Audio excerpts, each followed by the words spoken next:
Blam, blam, blam.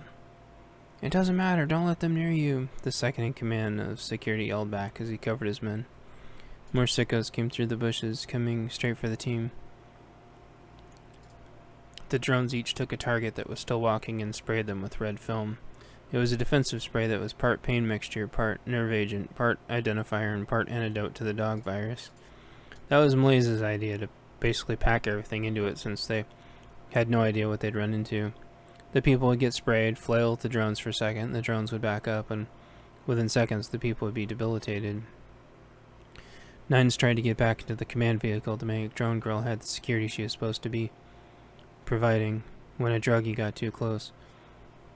The attacker tackled her and climbed on top of her, but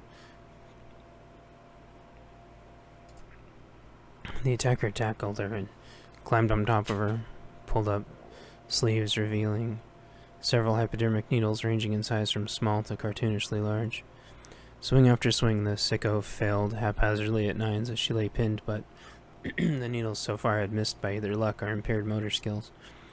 The druggie was about to deliberately swing the needles down on Nine's chest and face. Nine struggled to get her sidearms lined up, but her arms remained pinned.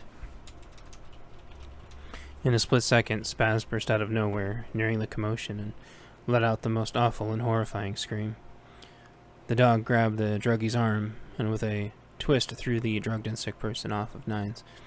The shock and throw and subsequent landing knocked the crazy unconscious, and Nines and Spaz got back into the truck and locked the solid door. The team in total wiped out about 8 of them before they turned around and retreated. The security chief yelled, "Ceasefire, ceasefire!" The shooting stopped. He followed up. "We need to let them go. We need to see where they go." Drone Girl followed up.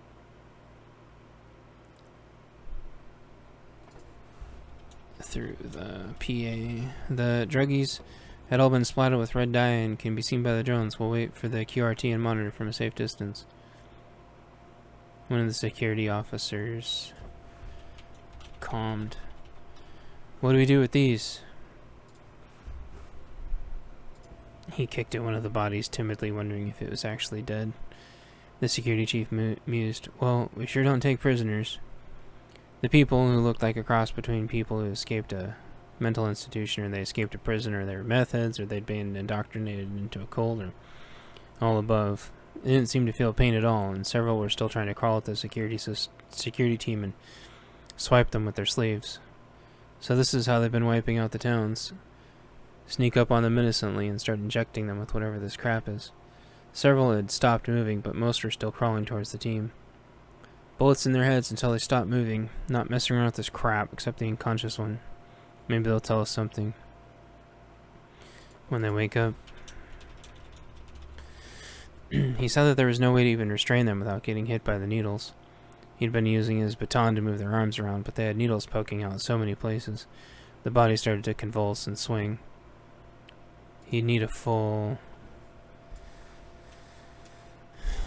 aramid suit to do it without getting stabbed by whatever was in those. Unceremoniously, he put a bullet in the crazy's head, and the body relaxed. The security chief looked down at the body and imagined hypodermic needles poking out, attached to some kind of modified hidden insulin pump.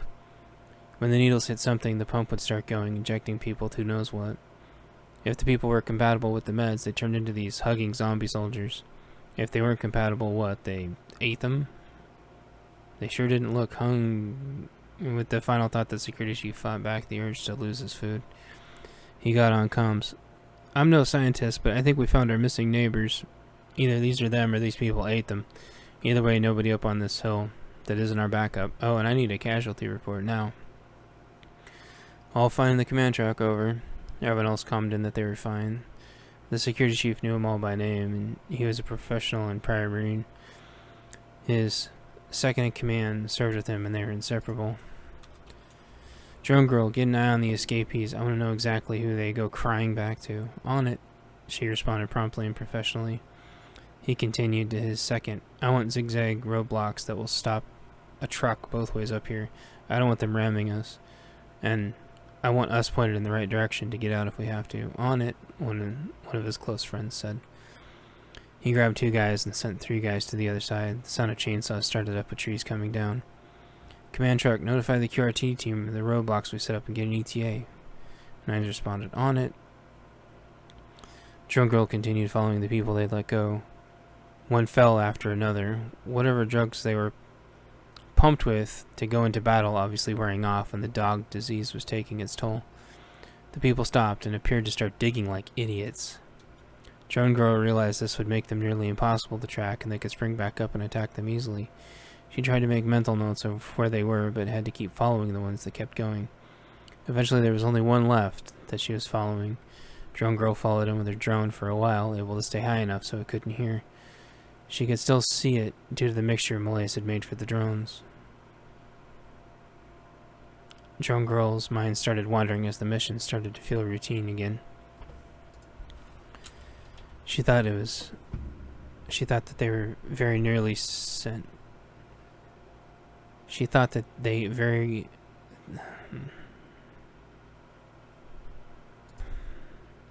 She thought that whoever sent these very nearly sent enough to overtake the team, but maybe expected them to be chased, probably to lure the good guys into some kind of trap. It wasn't for her to wonder about, though. They didn't take the bait. They were doing the right thing. Right as she tried to focus on the unfortunate person, they exploded into mist. She gasped, held position on the drone, and then zoomed out. What happened, girl? Nines asked. The person I was following just exploded. Drone Girl had a hollow sound in her voice, as if this was a normal thing. Landmine? I don't think so. I'll send a snippet to your phone. Let's run it by the boss. I'll start looking to see what's around the area.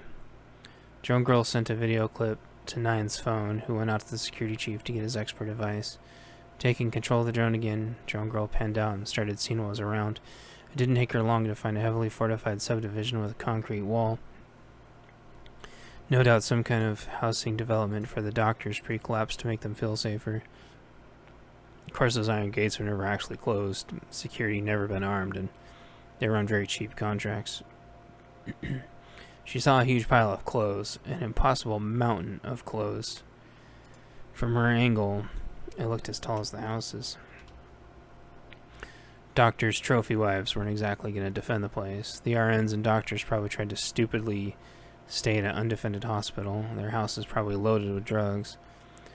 The houses looked like they ranged from $750K to about $1.25 million. The houses would be huge, and the majority of that square footage were bedrooms, also known in the realty world as cheap square footage.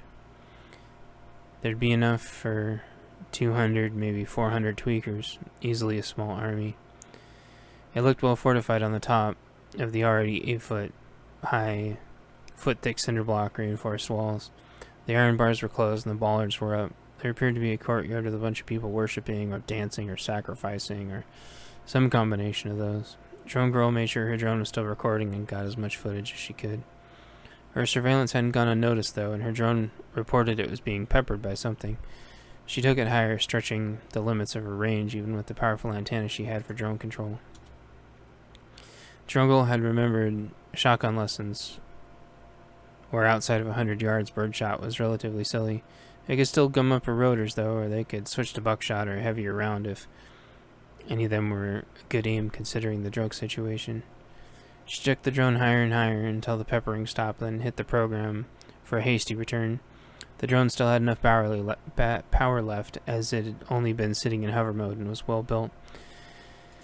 It angled forward and went full power back to the command truck. More powerful shots started whizzing by it. She mashed the button for evasive maneuvers, believing that a straight return would be easier to hit. The drone started weaving in a pre-programmed, unrepeating pattern where it could actually fly without the radio needing to be in contact. It had a memory built in where even if it lost signal, it would return to where it heard the signal last. Drone Girl wasn't worried about anyone hacking the drone. It was her own design and heavily encrypted to military specifications. About the worst that could happen was it could scramble its connection to base, but it had a robust return script for that. She'd heard about EMP cannon trials also, so it was well insulated from that as well. She learned how to do this, making one of her drones where they wanted to make sure nobody could steal it. Drone Girl was still worried about it getting shot down, though. The armor simply wasn't that good for anything above a basic pistol round. She winced as it reported taking a hit to the superstructure, and thankfully it wasn't critical. It detected this with an estimation and probability algorithm and performed an automatic dive as the follow-up shot barely missed. The drone would try to skim the tree line now in hopes that it was a safer trajectory and return vector. It seemed to work because no more shots rang out on the drone. It returned to its base, returned programming, and buzzed along.